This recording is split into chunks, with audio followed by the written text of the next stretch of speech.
Here with Chato's Boxing Gym in San Antonio with trainer extraordinaire Ricky Nunez, his son Ricky Nunez, and his nephew Adrian Neaves.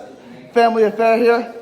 Ricky, Senior, tell me how you got involved with your son and your nephew and how long you've been training them. They really didn't have a choice, man. I started my son at 4, started my nephew at 7. I would have started him sooner, but, you know, his dad used to like to eat and he used to like to feed his son, you know, and it took us a while to finally break the chain, but finally got him going, and now look at him. Same weight, just a little taller, a little older. Rick told me you were a 150-pound 7-year-old, and you're now a 150-pound 15-year-old. Yes, sir. You were ferocious in there. You're the first one I've seen spar. Physically strong. Talk about your style in the ring a little bit and you know, what we expect from you.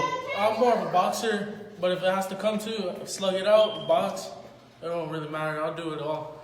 How many amateur fights have you had? I got 26 amateur fights.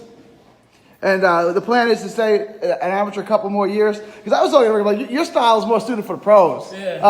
I mean, you got some freakish man strength in there for a 15-year-old. You look really good in there. Thank you. And Rick, the skills are sharp. I think your dad's a little harder on you sometimes.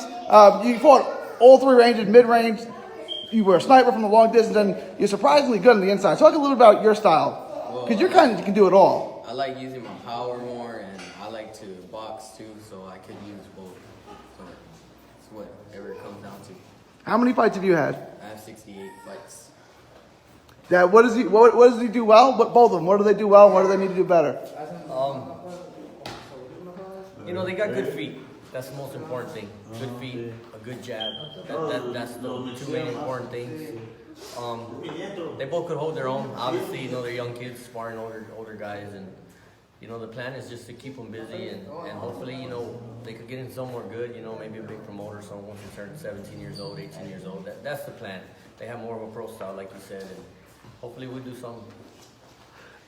Surprisingly well. I mean, everything you did there looked sharp. I mean, you can see that your dad's worked with you for a while. How's it, you know, you've had world-class fighters around you for most of your life. What's that like having a great trainer as a dad and being around world-class fighters for most of your life? It's good. It's I have people to look up to, and people I want to be like. I want to be up there like that, and I want to be as great as them. Who is your favorite fighter to watch as growing up as a kid? Manny Pacquiao. How about you? Mario Barrios, astonishing jabs. San Antonio's own. Yeah. And did you see your dad's high school graduation picture? Looks just like Manny Pacquiao. Oh, man. So I guess I'm his favorite dad, too. When are you guys going to be back in the ring? When can we see you guys next? Next month at the Nationals in Louisiana. And then you'll be in Louisiana, and then you'll be back here? Are you guys fighting in April? Back in San Antonio So- Event Center. Where in Louisiana? You're going to be up there. You're taking them, obviously? Yeah. I don't know what part of Louisiana. Shreveport, Louisiana? That's the national tournament. Yeah, so we'll be out there for that. I think it's like a 7-day event. So I don't keep up too much with the amateurs, man. It's hard for me, you know what I mean? So my brother's always got to keep me up on track with that. Like, hey, man, we got to do this, we got to do that. So yeah, we'll be there, and I think they got a pretty good shot at it, man. Obviously, they're pretty good. You know, they're okay. Does it they get can a little do a lot of things better? A little tricky training them for the amateurs, but the big picture is the pros, right? Yeah. So it's a little tricky that going back and forth between the two, getting them ready for an amateur fight, but Not really, man. I tell them, look, I want y'all to keep a pro style. You know, if we come on the short end sometimes because obviously you have a different style, that's okay. We're looking for the future, but just give me everything you got. You know what I mean? They're pretty good. They do a lot of things good. They do some things bad. Obviously, you're always learning. So hopefully they'll come along good by the time they're 17 and we can do something big. And I think they are going to do something big. You know, hopefully they get with the right team and, you know, there's big things coming from them. the talent is all there. Both of them. They have, for 14 and 15 years old, there's a tremendous amount of talent and skill, and you can see that it's been defined. Done a great job with them. 119-pounder, Rick. Tell us about that nickname, Pretty Boy. Who gave you that nickname, and do you still get to keep that nickname with that haircut?